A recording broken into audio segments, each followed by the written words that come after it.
ট্রাম্পের বক্তব্যে ট্রাম্প বলছেন এটি এমন একটি বিষয় যা নিয়ে প্রধানমন্ত্রী নরেন্দ্র মোদী দীর্ঘদিন ধরে আপনার কাজ করে আসছেন।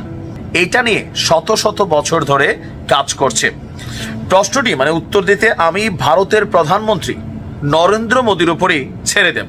বাংলাদেশ নিয়ে ভারতের কি প্রত্যাশা, সেই প্রত্যাশাটাও ট্রাম্পের কাছে তুলে ধরেছেন মোদী, যেন ভবিষ্যতে যে আমরা বাংলাদেশকে এইভাবে দেখতে চাই, বাংলাদেশকে ওইভাবে দেখতে চাই, বা বাংলাদেশের সিচুয়েশন এরকম, সো আমাদের এটা করা উচিত, এরকম হয়তো অনেক বিষয় তিনি কথা বলেছেন। আর আমরা যদি দেখি তার বক্তব্য, যে মোদী বলছেন আমরা আশা করি বাংলাদেশের পরিস্থিতি এমন দিকে যাবে যাতে আমরা গঠনমূলক এবং স্থিতিশীল একটা সম্পর্কের দিকে যেতে পারি, কিন্তু বাংলাদেশের পরিস্থিতি নিয়ে আমার উদ্বেগ আছে। এবং নরেন্দ্র মোদী প্রেসিডেন্ট ট্রাম্পের কাছে এই বিষয়গুলোই খুবই খোলামেলা আলোচনা করেছেন। আর ট্রাম্প মোদীর বৈঠক শেষে যৌথ সাংবাদিক সম্মেলনে বাংলাদেশ নিয়ে প্রশ্ন করা হয়। বলা হয়েছে যে বাংলাদেশের বিষয়ে আপনার অভিমত কি, কারণ এটা স্পষ্ট যে বাইডেন প্রশাসনের আমলে মার্কিন ডিপ স্টেট বাংলাদেশের সরকারের সঙ্গে একটা গভীর সম্পর্কে জড়িত ছিল। ট্রাম্প বলছেন বাংলাদেশের ক্ষেত্রে আমাদের ডিপ স্টেটের কোনো ভূমিকা ছিল না। এখন ট্রাম্পের অবস্থান বাংলাদেশ নিয়ে আসলে কি? রাষ্ট্র ক্ষমতায় যাবার আগে ট্রাম্পের সেই পুরানা টুইট, এর পরবর্তী সময় এই পর্যন্ত ডক্টর ইউনূসের সাথে সরাসরি কোনো কথা হয়নি। আর ভারতের ইস্যুতে বরাবরই আমরা যে দেখি, মোটা দাগে যদি বলি যে মোদির কাছ থেকে নিশ্চয়ই বাংলাদেশ সম্পর্কে ভালো কোনো কিছু ডোনাল্ড ট্রাম্প শোনে নাই। কারণ এ পর্যন্ত ক্ষমতায় আসার পরে ডক্টর ইউনূসের সরকারের সাথে মোদির সরাসরি কোনো কনভারসেশন আমি জানি না, যে একদম প্রথমে সম্ভবত একটু হয়েছিল, বাট এরপরে হয়েছে কিনা। ইভেন এখন পর্যন্ত এই যে ডক্টর ইউনূস বিভিন্ন দেশে যাচ্ছেন, সেখানে বিভিন্ন প্রোগ্রামে ইন্টারন্যাশনাল লেভেলের প্লেয়াররা আছেন, বাট মোদির সাথে তার কোথাও কোনো বৈঠক হয়নি। এখন বাংলাদেশ নিয়ে ভারতের কনসার্ন, বাংলাদেশ নিয়ে ভারতের অবস্থান, ডোনাল্ড ট্রাম্পের সাথে ভারতের সম্পর্ক একটা সমীকরণের দিকে যাবে। এখন এটা কি সমীকরণ যাবে, ট্রাম্প কি ভূমিকা নেবেন, ডিপ স্টেটের সাথে সম্পর্ক ছিল না বাংলাদেশের, এরকম বক্তব্য দিয়েছেন। এর একটা হযবরল অবস্থা। তবে বাংলাদেশ নিয়ে 100% মোদি যা যা বলছে, তার পররাষ্ট্রমন্ত্রী তো সব বলে নাই, যেগুলো বলার মতন পাবলিকলি সেগুলোই বলছে। ভালো কিছু যে বলবে না এটা 100% নিশ্চিত। ট্রাম্পের বক্তব্যে ট্রাম্প বলছেন প্রশ্নের দ্বিতীয় অংশে, এটি এমন একটি বিষয় যা নিয়ে প্রধানমন্ত্রী নরেন্দ্র মোদী দীর্ঘদিন ধরে আপনার কাজ করে আসছেন। ইভেন ট্রাম্প নাকি পড়ছে যে, তবে ভারতের প্রধানমন্ত্রী নরেন্দ্র মোদী বাংলাদেশ বিষয়ে সেখানে তাকে যখন সাংবাদিক প্রশ্ন করেছে, সরাসরি তিনি কোনো উত্তর দেননি। কিন্তু ডোনাল্ড ট্রাম্পের কাছে বাংলাদেশের বর্তমান পরিস্থিতি, ডক্টর ইউনূসের সরকার, ভারতের সাথে বাংলাদেশের যে টোটাল ধারণা, তো এই ক্ষেত্রে নরেন্দ্র মোদী আপনার ট্রাম্পের কাছে তার উদ্বেগ প্রকাশ করেছেন, নানান ধরনের বক্তব্য দিয়েছেন। এখন ডোনাল্ড ট্রাম্প আর মোদীর মধ্যে যে দীর্ঘদিনের বন্ধুত্ব, মাঝখানে আমরা দেখছিলাম একটু ফাটল ফাটল ভাব, বাট গতকালকে থেকে ভারত মোদীর থেকে আমেরিকা থেকে হিউজ পরিমাণ জিনিসপত্র কেনাকাটা করবে, সামরিক যানবাহন, প্রযুক্তি, পাশাপাশি হিউজ পরিমাণ জ্বালানি তেল, অনেক কিছু কিন্তু কিনবে। আর যেহেতু ট্রাম্পের এই সরকার একটা বিজনেস সরকার, বা ট্রাম্প নিজেও একজন ব্যবসায়ী, সো যে ব্যবসার মালামাল বেশি কিনে সেই কাস্টমারকে সে একটু প্রায়োরিটি দিতে চায়। ইভেন তার বক্তব্যে আমরা যতটুকু বুঝছি বা ধারণা করা হচ্ছে যে বাংলাদেশের ইস্যুগুলা সম্ভবত সামনের দিকে ভারতের মুখ থেকে ট্রাম্প সরকার থাকাকালীন শুনতে চায়। বাইডেন সরকার যেমন আলাদা একটা অবস্থান তৈরি করছিল, বাট এই ক্ষেত্রে কিন্তু বিষয়টা একটু ভিন্ন। তো শেখ হাসিনা বরাবর যেটা দাবি করে আসছিলেন যে তার পতনের পেছনে মার্কিন যুক্তরাষ্ট্র বড় ধরনের ভূমিকা রেখেছে, এই বিষয়টা সরাসরি নস্যাৎ করে দিয়েছেন বা বিষয়টাকে পাশ কেটে গেছেন ডোনাল্ড ট্রাম্প। এবং আগামী দিনে বাংলাদেশের সাথে মার্কিন যুক্তরাষ্ট্রের সম্পর্কের একটা প্রধান চাবিকাঠি বা কি পয়েন্ট হিসেবে ভারতের ভূমিকা সম্ভবত সামনে আসতে যাচ্ছে। যদিও বাংলাদেশ চায় যে আমেরিকা বাংলাদেশকে বাংলাদেশের মতো করেই দেখুক, ওই কোনো জায়গির অথবা কোনো জমিদারের কাছ থেকে রিপোর্ট নিয়ে বাংলাদেশ সম্পর্কে দৃষ্টিভঙ্গি তৈরি না করুক। কিন্তু এমনটাই কি আসলে হতে যাচ্ছে আবারও? হচ্ছে তাদের ক্ষমতায় যেই সরকারই থাকুক, পররাষ্ট্র নীতির বেলায় এদের কোনো পরিবর্তন নাই। আপনি যেমন ধরেন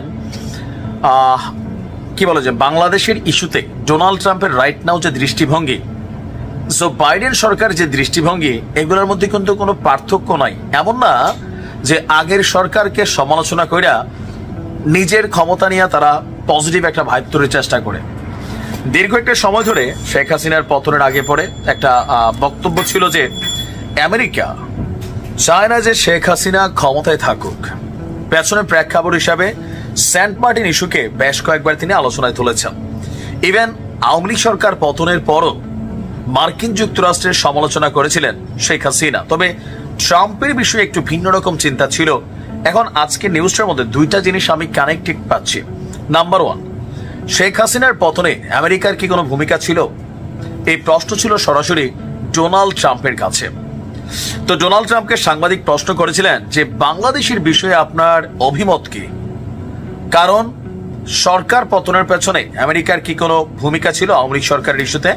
তো ট্রাম্প বলছেন যে দেখেন, সরকার পতনে মার্কিন যুক্তরাষ্ট্রের বা মার্কিন ডিপ স্টেটের কোন রকম ভূমিকা ছিল না। ট্রাম্পের কাছে বাংলাদেশের পরিস্থিতিটা তুলে ধরেছেন ভারতের প্রধানমন্ত্রী। তো কি আসলে তিনি বলেছেন, যেটা নিয়ে কিছুটা দুশ্চিন্তার ইস্যু হতে পারে, আবার নাও হতে পারে। যেহেতু ইলন মাস্কের সাথে ট্রাম্পের একটা ব্যবসায়িক আলোচনা হয়েছে, তো আমরা আশা করি পরের বার নিশ্চয়ই ডক্টর ইউনূস সরাসরি ইলন মাস্ককে কল দিয়ে হয়তো বিষয়টাকে সেটেল করতে পারবেন, অথবা ট্রাম্পের সাথে সরাসরি বাংলাদেশ ইস্যুতে কথা বলবেন। কারণ আমরা চাই না বাংলাদেশ ইস্যুতে ট্রাম্প ভারতের মুখ থেকে শুনুক, এটা আমি ব্যক্তিগতভাবে পছন্দ করি না। দর্শক, এই মুহূর্তে ভারতের পররাষ্ট্র সচিব যিনি আছেন বিক্রম মিস্ত্রি, তিনি ওয়াশিংটনের সাংবাদিকদেরকে তিনি বলছেন যে হোয়াইট হাউসে ট্রাম্প এবং মোদির মধ্যে যে বৈঠক অনুষ্ঠিত হয়েছে সেখানে দ্বিপাক্ষিক বিভিন্ন ইস্যু ছাড়াও বাংলাদেশ ইস্যুতে ট্রাম্পকে বেশ কিছু বক্তব্য দিয়েছেন নরেন্দ্র মোদি। তিনি বলছেন যে বাংলাদেশ নিয়ে ট্রাম্প এবং মোদির মধ্যে যে আলোচনা হয়েছে সেখানে মোদি তার দৃষ্টিভঙ্গি যেটা বাংলাদেশ নিয়ে সেইটা ট্রাম্পের কাছে তুলে ধরেছেন।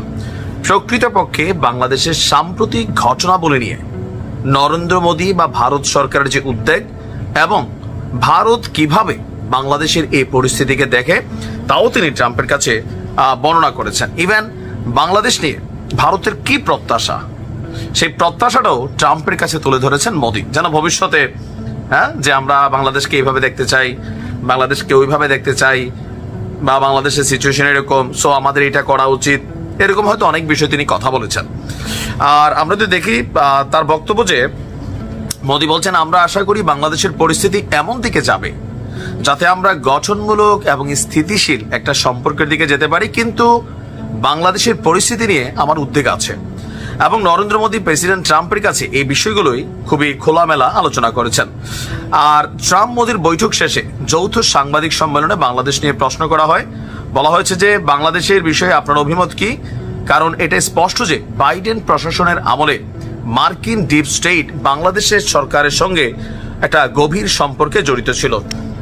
মোটা দাগে যদি বলি যে মোদির কাছ থেকে নিশ্চয়ই বাংলাদেশ সম্পর্কে ভালো কোনো কিছু ডোনাল্ড ট্রাম্প শোনে নাই, কারণ এ পর্যন্ত ক্ষমতায় আসার পরে ডক্টর ইউনূসের সরকারের সাথে মোদির সরাসরি কোনো কনভারসেশন আমি জানি না, যে একদম প্রথমে সম্ভবত একটু হয়েছিল, বাট এরপরে হয়েছে কিনা। ইভেন এখন পর্যন্ত এই যে ডক্টর ইউনূস বিভিন্ন দেশে যাচ্ছেন, সেখানে বিভিন্ন প্রোগ্রামে ইন্টারন্যাশনাল লেভেলের প্লেয়াররা আছেন, বাট মোদির সাথে তার কোথাও কোনো বৈঠক হয়নি।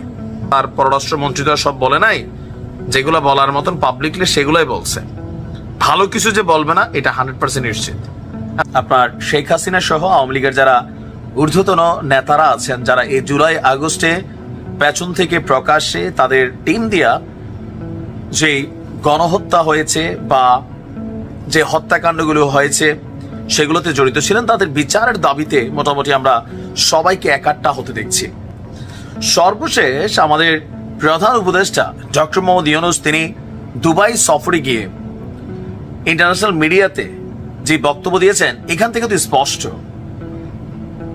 যে সামনের দিকে আওয়ামী লীগের রাজনীতি অনেকটা কঠিন হবে, প্লাস শেখ হাসিনার বিচারের জন্য ইন্টারন্যাশনাল লেভেলে যতটুকু কানেক্টিভিটি ডক্টর ইউনূসের আছে সবটাই তিনি ব্যবহার করবেন। কেননা শেখ হাসিনার বিচার হওয়া খুবই জরুরি কাদের জন্য? প্রথমত ডক্টর ইউনূসের জন্য, কারণ শেখ হাসিনা কখনো ফিরে আসলে সবার আগে যিনি ভুক্তভোগী হবেন এটা হচ্ছে ডক্টর ইউনূস। এরপরে আমাদের সমন্বয়করা, এদের কাউকে কিন্তু আওয়ামী লীগ ছাড় দিবে না, আর এই জিনিসটা বোঝে। এখন দেশের জনগণ, এই জনগণ কখনোই এক পক্ষের হয় না। এই জনগণ আওয়ামী লীগের, এই জনগণ বিএনপির, প্রত্যেকটা রাজনৈতিক দলের। টোটাল জনগণ বলতে আমরা কখনোই কোনো বিষয় ঐকমত্য নাই, আমাদের মধ্যে ফাটল আছে। যে দলের সাপোর্টার আমরা, ওই দলকে আমরা ওই দলের জনগণ হিসেবেই বাংলাদেশে আমাদের আসলে অবস্থা। তো যাই হোক, শেখ হাসিনার বিচার নিয়ে যখন বিভিন্ন রাজনৈতিক দল, ছাত্ররা, সমন্বয়করা কথা বলছে, তখন আপনার ডক্টর ইউনূস বলছেন যে ক্ষমতাচ্যুত শেখ হাসিনার বিচার করতে না পারলে বাংলাদেশের মানুষ আমাদের ক্ষমা করবে না। আর তিনি এই বক্তব্য দিয়েছেন কোথায়? ওয়ার্ল্ড গভর্নমেন্ট সামিটে অংশগ্রহণের জন্য দুবাই সফরে যখন তিনি আছেন, তখন আমিরাত ভিত্তিক সংবাদ মাধ্যম দ্য ন্যাশনালকে দেওয়া এক সাক্ষাৎকারে তিনি বলছেন, ইউনূসের সোজাসাপটা বক্তব্য যে শেখ হাসিনা সরকারের গুরুত্বপূর্ণ ব্যক্তিদের শাস্তি এড়ানোর সুযোগ দেওয়া হবে না। সাবেক প্রধানমন্ত্রী এবং তার জ্যেষ্ঠ কর্মকর্তাদের খুঁজে বের করে দেশে ফিরিয়ে আনা হবে, তাদেরকে আইনের মুখোমুখি করা হবে। তো অলরেডি ভারত সরকারকে চিঠি দেওয়া হয়েছে জানিয়ে ডক্টর ইউনূস বলছেন যে তার বিরুদ্ধে আমাদের কাছে অনেক প্রমাণ আছে। এছাড়া জাতিসংঘের যে তদন্ত রিপোর্ট, সেখানেও তার অপরাধের তথ্য রয়েছে। আর শেখ হাসিনা ও তার আমলের সকল অপরাধের তথ্য নথিভুক্ত করা হয়েছে। ইভেন তিনি বলছেন শেখ হাসিনাকে দেশে ফেরত এনে তাকে বিচারের মুখোমুখি করা হবে, আর এটা না করলে বাংলাদেশের জনগণ এই অন্তর্বর্তী সরকারকে ক্ষমা করবে না। ইতিমধ্যে আমরা আইনি প্রক্রিয়া শুরু করেছি, এটি অব্যাহত থাকবে, তাকে আমরা আইনের আওতায় আনবো, আর এটা হতেই হবে। আর এর জন্য যাবতীয় যতটুকু দরকার ততটুকু সরকার চেষ্টা করবে। এখন প্রশ্ন হচ্ছে যে এই মুহূর্তে শেখ হাসিনার বিচার বলতে যদি ফাঁসির বিষয় আসে, জাতিসংঘের স্পষ্ট একটা বার্তা আছে সরকারের প্রতি, বা অন্যদেরও, শুধু ওনার না, যে তাদেরকে আইনা এদেশে যদি ফাঁসির ইস্যু থাকে, এটা জাতিসংঘ পজিটিভ নেবে না। আবার যেই দেশে তারা অবস্থান করছেন ওই দেশ তাদেরকে ফেরত দিতে হবে, তো তাই না? তো যদি ফেরত দেওয়ার ইস্যু আসে, তাহলে যে প্রত্যর্পণ চুক্তি আছে সেই চুক্তিতে একটা ইস্যু কাজ করবে। কোনটা? যে এই বন্দীগুলো বা যারা আছেন তাদেরকে বাংলাদেশে পাঠালে তাদের জীবনের সংখ্যা আছে কিনা। যেমন আওয়ামী লীগ সরকারের আমলে অনেকেই বাংলাদেশ থেকে পৃথিবীর বিভিন্ন দেশে অবস্থান নিয়েছিলেন। আওয়ামী লীগ সর্বোচ্চ চেষ্টা করছে তাদেরকে ফেরত আনতে, কিন্তু ইউরোপ আমেরিকার দেশগুলো দেয় নাই। কেন? কারণ তারা জানে যে বাংলাদেশে গেলে তাদেরকে প্রাণদণ্ড দেওয়া হবে। বাট শেখ হাসিনার বিচারের জন্য সবচেয়ে বেশি এই মুহূর্তে যাদের হেডেক, প্রথমত ডক্টর ইউনূস সাহেব, সমন্বয়করা, এবং কি জুলাই আগস্ট অভ্যুত্থানে নেতৃত্ব দেওয়া বা অংশগ্রহণ করা নিহত আহত প্রত্যেকেই। কারণ কখনো পরিবেশ প্রেক্ষাপট বদলাই গেলে সামহাও আমরা হয়তো ভিন্ন কিছু দেখতে পাবো। তা আপনি কি মনে করেন যে জুলাই আগস্টের ঘটনায় শেখ হাসিনার কি বিচার হওয়া উচিত? কমেন্টে লিখুন। আসসালামু আলাইকুম।